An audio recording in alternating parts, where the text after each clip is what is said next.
Hey guys, good morning. I am sure आप सब बहुत अच्छे होंगे एंड आई हैव सीन आप लोगों ने कल की वीडियो भी देखी है and your views and your comments, you know what, they are actually the true motivation for a person like me who motivate me a lot to bring new videos and to plan something far better, whatever I can do along with my team. Although today I just want to tell you all that I have a very small team who is working with me to develop these videos during uploading, during comments, everything. So I'm not the one and alone who is managing the channel. I have a very small team of 4 to 5 members, and all these members are kids. And a time will surely come when I am going to introduce you all with my team. But before that, चलिए आज की video हम लोग शुरू करते हैं with a lovely thought. I'm sure आज आपको बहुत अच्छा लग रहा होगा. It's a mixture of variant colors. So anyways, today's thought is little by little, day by day, what is meant for you will find its way. बहुत बहुत ही अच्छा थॉट है. Little by little, day by day, हर दिन थोड़ा थोड़ा सबके लिए लिखा हुआ है. हर दिन थोड़ा थोड़ा सबके लिए लिखा हुआ है, और जो हमारे लिए लिखा हुआ है वो हमें जरूर मिलेगा एक दिन. लेकिन उस एक दिन के लिए हमें हर दिन थोड़ा थोड़ा पा लेना बहुत जरूरी है. और उस थोड़े को पाने के लिए हमें एसेंशियली अपना हर एक दिन इंडल्ज करना है अपने वर्क के लिए, अपने एम्बिशन के लिए. अगर हमें किसी एक दिन के लिए जो लिखा हुआ है, जो हमें मिलना है, जो रिवॉर्ड हमें मिलना है, if we want to achieve that reward, it is not at all possible to get it in a day. Definitely to get that reward we have to work little by little every day. हर दिन, दिन प्रतिदिन हमें थोड़ी थोड़ी थोड़ी थोड़ी थोड़ी थोड़ी मेहनत करते रहनी है, क्योंकि यही थोड़ी थोड़ी मेहनत एक दिन बहुत बड़ा रिवॉर्ड हमें दिलाती है. आई एम श्योर आपको आज का थॉट बहुत अच्छा लगा होगा. तो आज की बारी है न्यू वर्ड की. Although it's not a new word, हम जरूर अपनी टेक्स्ट बुक्स में पढ़ते हैं, बट पढ़ते हैं और वॉशअप कर देते हैं. तो I have a new word. पहले बात करते हैं उस वर्ड की मीनिंग की. Like I have brought synonyms today. हम लोग बहुत बोलते हैं I am very sad today, Shivani is looking sad today. तो अब इस सैड को थोड़ा सा रिप्लेस करते हैं हम लोग. I have brought 3 words: glum, gloomy, woeful. Glum, gloomy and woeful. ये तीनों ही वर्ड्स हमारे क्या हैं? ये सैड के लिए यूज होने वाले सिनोनिम्स हैं. आई एम श्योर आपको ये अच्छे लगेंगे और आप इसे अपने डेली कन्वर्सेशन में जरूर यूज करेंगे. So all the best, and I am sure you have started using the words we are learning every day in your daily conversation and in your writing sections also. So anyways, I just wish you all the best to enhance your vocabulary as much as you can. So let's start the topic, and today's topic is tenses. But in this video I am just going to introduce tenses. But some of the viewers must be thinking कि tenses को introduce करने की क्या जरूरत है. सबको पता है वी हैव 3 टेंसेस. हर कोई जानता है कि 3 टेंसेस फर्दर जाके 4 पार्ट्स में डिवाइड होते हैं स्टडी को इजी बनाने के लिए. लेकिन अगर हम बात करें हमारे वेरी स्मॉलर किड्स की, जो कि हैं हमारे 3rd, 4th या 5th, even in 1st and 2nd, although 1st और 2nd में हम टेंसेस को डायरेक्टली टेंसेस की तरह नहीं इंट्रोड्यूस करते हैं. हम वहाँ बच्चों को इंट्रोड्यूस करते हैं वर्ब फॉर्म्स की तरह. Like is, am, are form of verb, like was, were, like has, have and had, like ing form of verb, action plus ing, है ना. उसके बाद थोड़ा 4th क्लास के बच्चे, क्योंकि बहुत सारे पार्ट ऑफ स्पीच से अवेयर हो जाते हैं, तो अगर वो पार्ट ऑफ स्पीच से अवेयर हो जाते हैं तो वो वर्ब भी कुछ हद तक समझ लेते हैं, है ना. और जब वो वर्ब समझ लेते हैं तो उन्हें थोड़ा थोड़ा टेंसेस समझ में आना भी शुरू हो जाता है. But maybe due to shortage of time या because teachers and school they are very much burdenised because of syllabus complete करना है, हमें ये कराना है, हमने वो कराना है. टेक्स्ट बुक में वी आर हैविंग 42 चैप्टर्स. अब 42 चैप्टर्स को throughout the year complete करना है. See I personally don't understand what is the use of this. It is my personal thought. ये किसी स्कूल के लिए या किसी इंस्टीट्यूशन के लिए मैं बिल्कुल नहीं कह रही हूँ. It is my own personal thought. Because if we think about very small kids जो 3rd 4th या 5th के बच्चे होते हैं, I don't know what is the use of burdenising them. उन्हें क्यों किस बात की हम पनिशमेंट देते रहते हैं. टेंसेस करना है बस. अभी टीचर आएगी, एक दिन में पूरे टेंसेस करा देगी, छुट्टी. टीचर तो टीचर है, टीचर को तो आते ही है. लेकिन क्या उस 8 या 9 या 10 साल के बच्चे को एक दिन के अंदर टेंसेस समझ में आ जाएंगे? पता नहीं मुझे. तो here is a big question mark. Seriously I don't know and I have no answer for that. तो ये क्योंकि channel I am not linking it to any of the school और एनी इंस्टीट्यूशन, मैं किसी को भी मतलब ये नहीं कर रही हूँ that this channel I have prepared for an institution, ऐसा कुछ नहीं है. तो यहाँ पे मैं फ्रीली जो मेरे थॉट्स हैं, जो मेरे व्यूज़ हैं, जो मेरी पर्सनल फीलिंग्स हैं, वो हम लोग बात कर सकते हैं. मैं डेफिनेटली आपके सामने रख सकती हूँ. तो चलिए बिना टाइम को वेस्ट किए हुए थोड़ा सा सभी स्टार्टर्स के लिए, क्योंकि मैनी टाइम्स होता है बच्चे 11th 12th में भी आ जाते हैं, लेकिन if we talk about tenses, वो ये तो बड़ी जल्दी बता देंगे कि हाँ मैम ओवरऑल 12 टेंसेस होंगे, और अगर हम इन्हें सेंटेंसेस फॉर्म में करें तो will be having 36 to 48 sentences. ठीक है.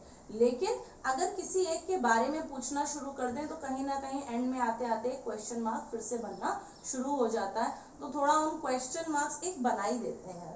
ये ऐसे ऐसे ऐसे क्वेश्चन मार्क बनने शुरू हो जाते हैं कि ये क्या मैम पूछने लगी. तो इन क्वेश्चन मार्क्स का सल्यूशन यानी introduction to tenses you will definitely get in my video. तो चलिए हम लोग शुरू करते हैं टेंस की. तो सवाल क्वेश्चन मार्क, एक प्रश्न ये उठता है, टेंस होते क्या है?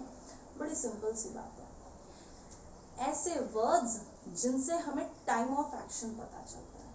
कोई काम हो रहा है, कब हुआ, कब होगा या कब हो रहा है, ऐसे वर्ड्स हमारे क्या कहलाते हैं? जो हमें टाइम ऑफ एक्शन बताते हैं वो कहलाते हैं टेंस.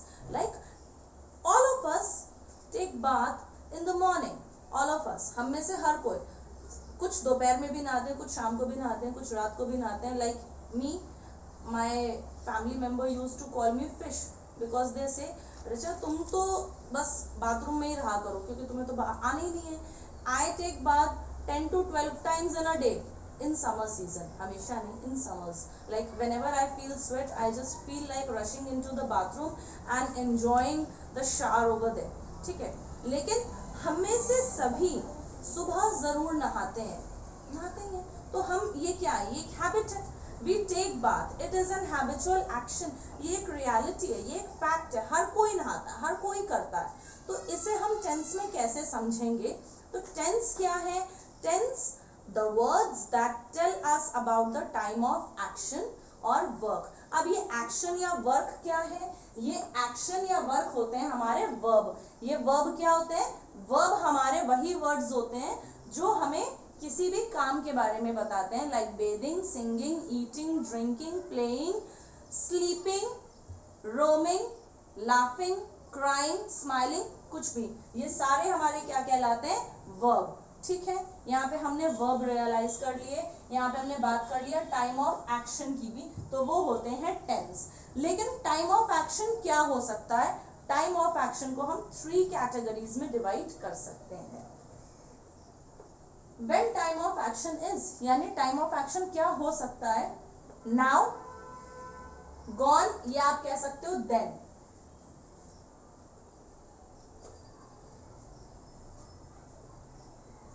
Now, then या फिर later. तो now क्या है? अब, जो अभी है वो है now. तो वो क्या हो गया? Present tense. Then या gone. गॉन मैंने इसलिए लिखा था अपने छोटे बच्चों को थोड़ा सा टारगेट करते हुए, जिससे वो और इजीली समझ सकते हैं. गॉन यानी चला गया.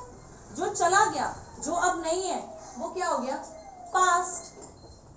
लेटर यानी लेट, बाद में, अभी नहीं आया है बट फॉर श्योर बाद में आएगा या आ सकता है, वो लेटर है तो वो क्या हो गया, फ्यूचर।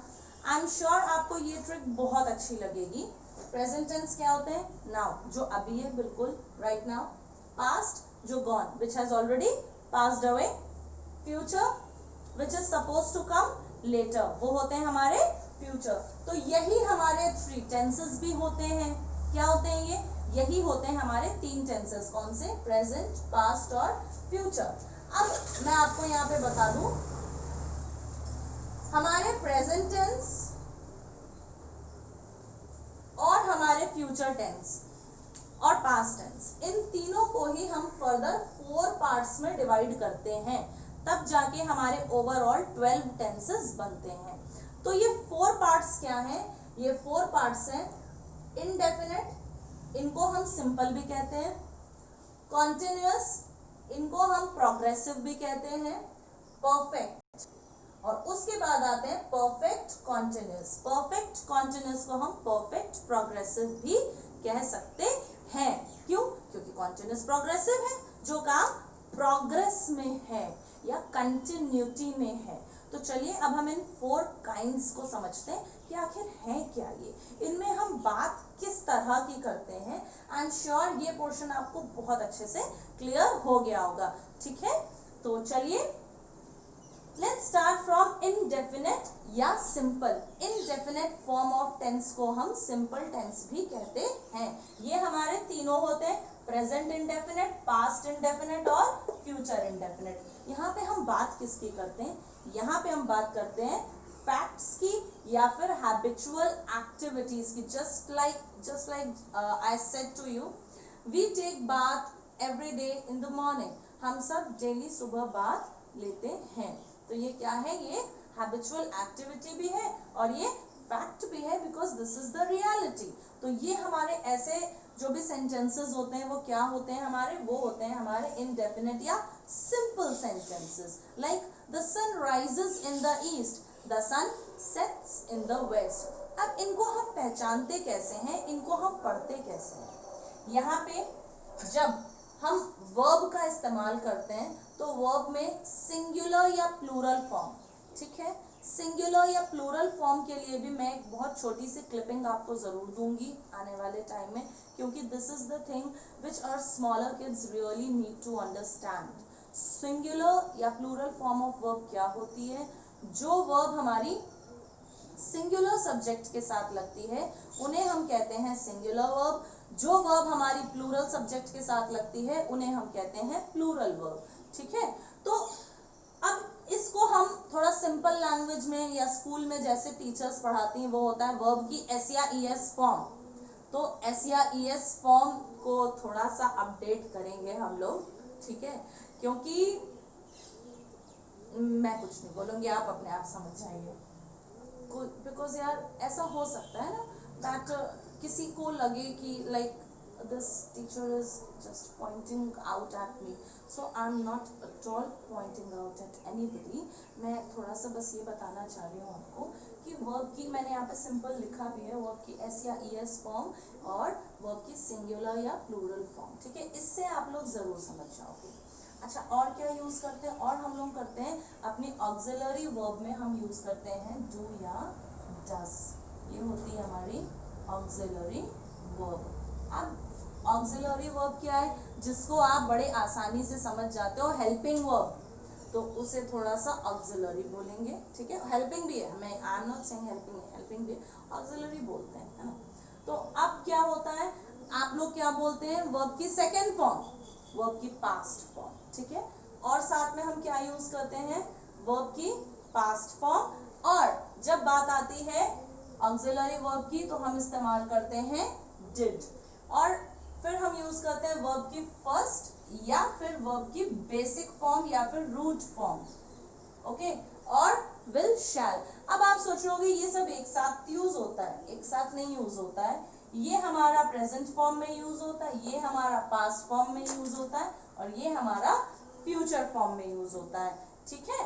तो अब चलते हैं हम लोग कॉन्टिन्यूअस या प्रोग्रेसिव। ये भी आपको मैं बताऊंगी जब मैं एक एक इंडिविजुअली सारे टेंस की वीडियोस बनाऊंगी, मैं आपको ये सारी चीजें क्लियर करूंगी। But in this video my target is to clear the basic concept. यहाँ पे मैं आज बेसिक कॉन्सेप्ट क्लियर करने पे मेरा टोटल फोकस है, ताकि टेंसेज हम पढ़ें उससे पहले हमें क्लियर हो जाए टेंसेज हैं क्या चीज, ठीक है, और इनको करना कैसे है। तो जो हमारे नेक्स्ट आते हैं वो है हमारे कॉन्टिन्यूस। इनको हम प्रोग्रेसिव भी कहते हैं। क्यों कहते हैं?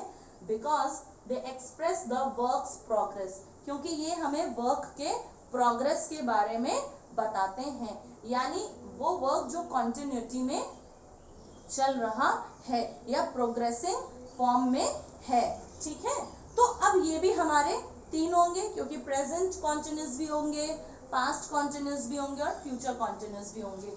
तो ये नाउ हो सकते हैं, देन हो सकते हैं या लेटर हो सकते हैं, यानी वर्क जो नाउ अभी भी चल रहा है, वर्क जो देन चल रहा था, लेटर ऐसा वर्क या ऐसा एक्शन जो चलेगा, अभी चला नहीं है, ठीक है। इसमें क्या होती है, इसमें हम वर्ब की टू बी फॉर्म का यूज करते हैं अलोंग विद द ing, ठीक है। टू बी फॉर्म हमारे ऑक्सिलरी हो गए, यानी कि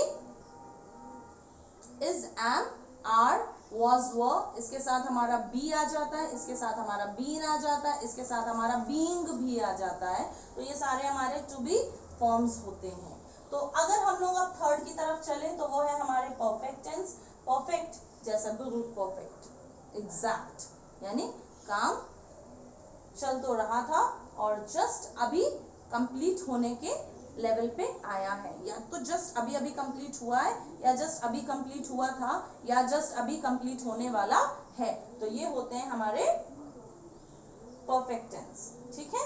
तो ये हमें बताते हैं वर्क के कंप्लीशन के बारे में। They tell us about the completion of the work और एक्शन। परफेक्ट टाइमिंग के बारे में ये बात करते हैं, ठीक है। तो यहाँ पे हम ऑक्सिलरी फॉर्म्स में इस्तेमाल करते हैं हैज, हैव और हैड, और वर्ब की थर्ड यानी कि पास्ट पार्टिसिपल फॉर्म। अब डायरेक्टली हम अपने फोर्थ पार्ट पे आते हैं, जो कि है हमारा परफेक्ट कॉन्टिन्यूअस। ये होते हैं जब वर्क शुरू तो हुआ था पिछले टाइम पे, लेकिन अभी भी या तो चल रहा है, it is going on till now also, और it went on till then also, या फिर it is suppose to be carried on for some time later also, ठीक है।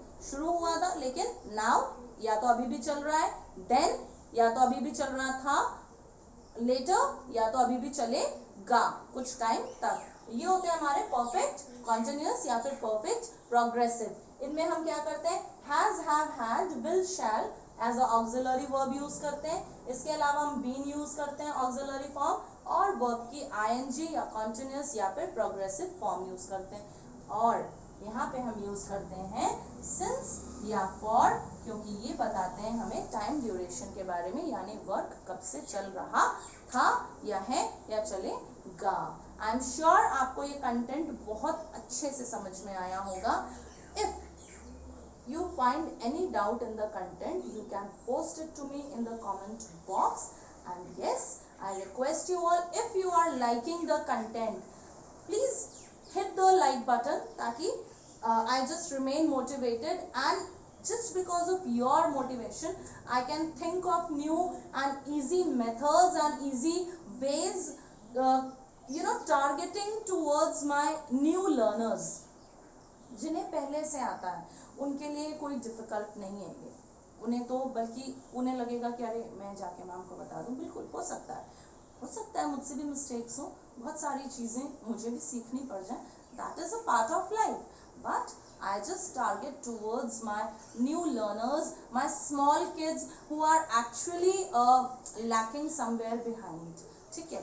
तो आई एम श्योर आपको ये बहुत अच्छा लगा होगा, and if you are definitely getting something new, share the video, share the link, आप और लोगों के साथ भी शेयर करिए, and ask them to subscribe the channel so that they can remain in touch with the grammar. Okay guys, I am sure आप इसे ज़रूर नोट करेंगे। तो मैं आपको थोड़ा सा पॉज दूंगी, उसके बाद हम लोग मिलेंगे अपनी नेक्स्ट वीडियो में, जहाँ पे मैं आपको सिंपल टेंसेस या इनडेफिनिट टेंसेस इंट्रोड्यूस करने वाली हूँ। Well guys, bye, take care, ध्यान रखिएगा और लाइक सब्सक्राइब करना मत भूलिएगा।